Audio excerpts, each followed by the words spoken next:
Welcome back, everybody. This is Steve Perdue's How-To in North West Rippin Keepers. I'm going to show you how to use the Washington Fish app today and why you have to be careful with the paper regulations. Fish apps and emergency rule procedures supersede anything you're going to see on that paper book regulation pamphlet.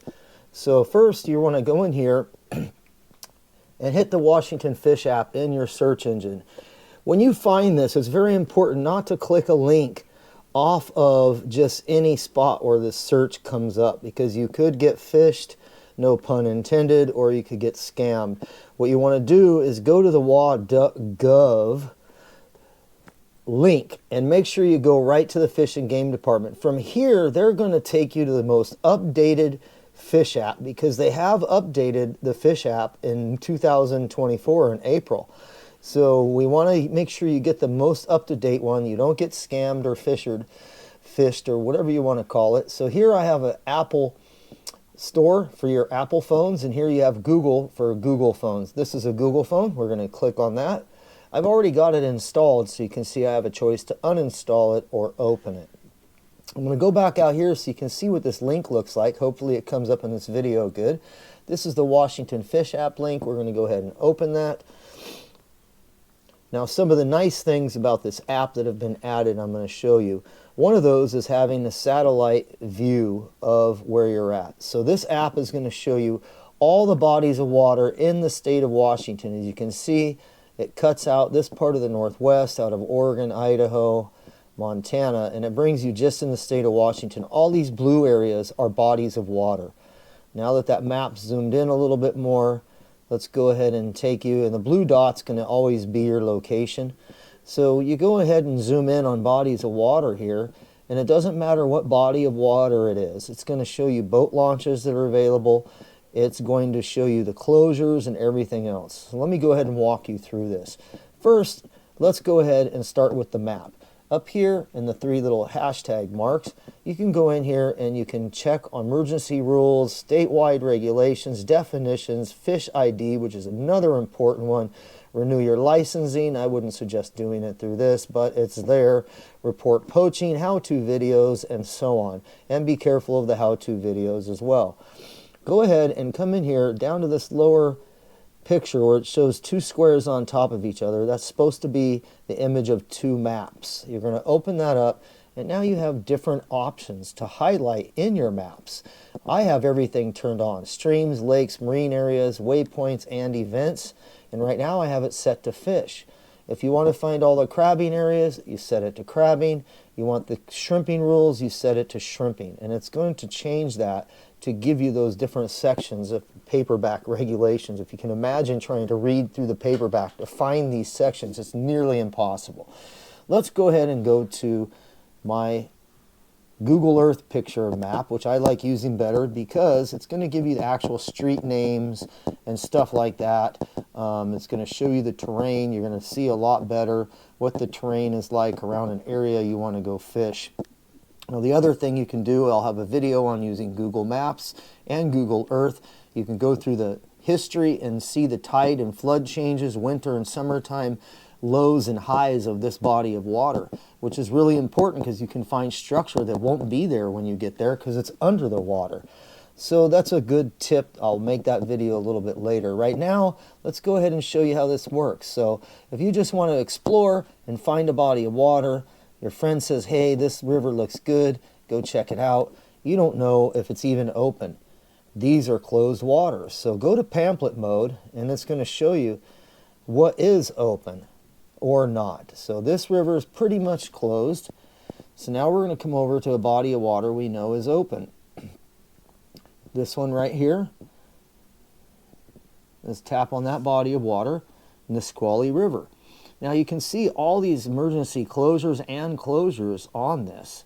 And click on it, and it's going to explain to you what it means. 2 poles are not allowed. That one is self-explanatory. You also have gauges that will show you different stages of the flow of this river. Now, this is important. let's go out to the Puget Sound. Click on this. It's Marine Area 13. You have a tide chart in here now.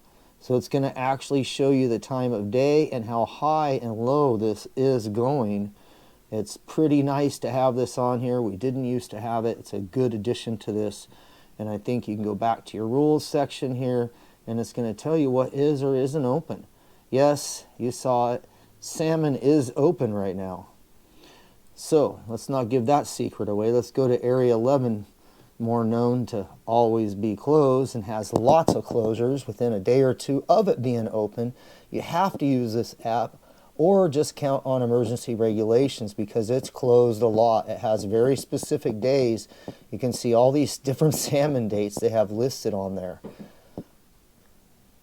Okay, if you get lost on the map, you can always push this button right here and it will bring you right back to where you're located at by using the GPS. So if you're out driving around and you drive up next to a body of water like this, but you don't know what it is, your car is there, you just click on the body of water you're next to and find your regulations. Go to pamphlet mode, and there you go. Very important tools to use. We've gone over how to find it. Now, how to use the maps, how to find the emergency regulations in here. Okay, if you have emergency regulations in here, but when you go out to these rules, those emergency regulations are going to always be updated in this section as well. So if you want to double check, you can always double check to make sure that they have set it up right and that you are following all the guidelines. Now here's a nice tip right here. These boat launches can be very hard to get to. All you have to do is click on the boat launch and it gives you your driving directions. Hopefully in some future update they will be able to have that go right to Google Maps and give you the directions or put a link in there for it. So this is, again, it's a very nice tool. Just to show you again real quick, let's go out here to Fish ID. This is very important. If you do get a fish, you might want to install this app here, or you can just use this right here. It's going to give you your fish ID, so you want to make sure you ID the fish before you take them out of the water. You got to report poaching here, how-to videos. Again, I'm wary of some of those. Some of them are great, and some of them you got to be careful of. So this is the Washington State Fishing app. It's a very good app to use. You can come over here into the marine areas again, and I like this part because we even have the tides in there now. And you go ahead and find a spot that's tidal. For instance, like this area in Aberdeen and the Chehalis River. This is all tidal area, Chehalis River, and you can find when it's open, but you better check those tides for when you go here, when it's high and when it's low. I suggest going there for an entire tide change on both so you can figure the area out, and this app will help you dial that in. So if you're wondering how we're going to catch more fish, watch this video and a lot more videos to come. I'm going to show you how to use all these different apps, from the Cowlitz River pressure, barometric pressure stations, to the Cowlitz River fish report, where they show you how many fish are coming up to the dam and so on. It gives you all these counts and all these numbers. These are great apps you want to use in order to find more fish, catch more fish, and this is how you're going to share it with your kids and friends. Hope this has been a helpful video for you. Like, share, follow, and I will be back with the next one very soon, and hope you guys enjoyed this video and it helped you out. I will be back with another video soon. Check out my how-to videos and my playlist section, and I'm going to go over all these other apps that I use so that you guys have a really good idea of how I find these spots without following the crowds.